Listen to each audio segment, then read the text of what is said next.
Puan Ruslina binti Saad dilahirkan pada 18 Jun 1970. Beliau merupakan anak keempat daripada 5 orang adik-beradik, hasil kasih sayang pasangan Encik Saad dan Puan Cik Jamiddin. Kisah cinta beliau cukup indah apabila dipertemukan jodoh dengan lelaki pilihannya, Encik Muhammad Razali bin Umar pada 25 Disember 1995. Perak Hanjung Simen, kini dikenali sebagai YTL Simen, menjadi saksi pertemuan kisah cinta mereka. Hasil perkongsian hidup ini, mereka dikurniakan 4 orang cahaya mata, 3 lelaki dan 1 perempuan, serta seorang cucu yang comel, penyeri keluarga. Dari segi pendidikan, Puan Ruslina memulakan persekolahan di peringkat rendah di SK Bukit Selambau, Kedah dari tahun 1977 hingga 1979 semula berpindah ke SK Sungkap Para Kedah pada tahun 1979 hingga 1982.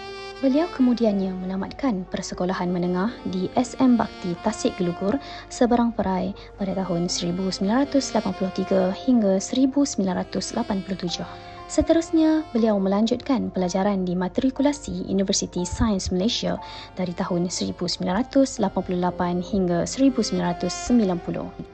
Beliau akhirnya berjaya memperoleh ijazah sarjana muda Sains Gunaan Kimia Analitis di universiti yang sama pada tahun 1990 hingga tahun 1994. Beliau kemudian mengikuti kursus perguruan lepasan ijazah KPLI di Maktab Perguruan Sultan Abdul Halim, Sungai Petani Kedah pada tahun 1995 hingga tahun 1996. Bermula saat itulah Puan Ruslina melangkah penuh yakin dan berani dalam dunia pendidikan yang penuh cabaran.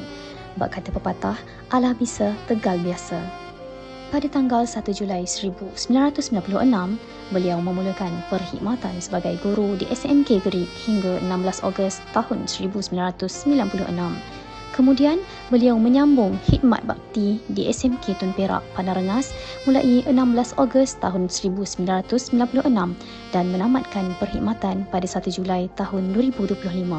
Sepanjang perkhidmatan, beliau telah berkhidmat sebagai guru akademik biasa selama 23 tahun dari tahun 1996 hingga tahun 2019.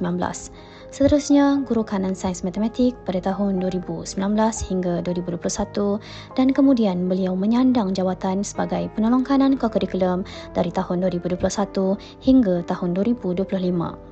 Atas dedikasi dan kecekapan beliau, Puan Ruslina turut dianugerahkan Anugerah Perkhidmatan Cemerlang APC pada tahun 2009 dan 2021. Sosok Cikgu Ruslina amat dihormati dan disayangi ramai atas semangat, keikhlasan dan jasa beliau dalam mendidik anak bangsa. Bunga melati harum berseri, mekar mewangi di laman desa. Jasa cikgu kekal di hati. Terima kasih, selamat bersara.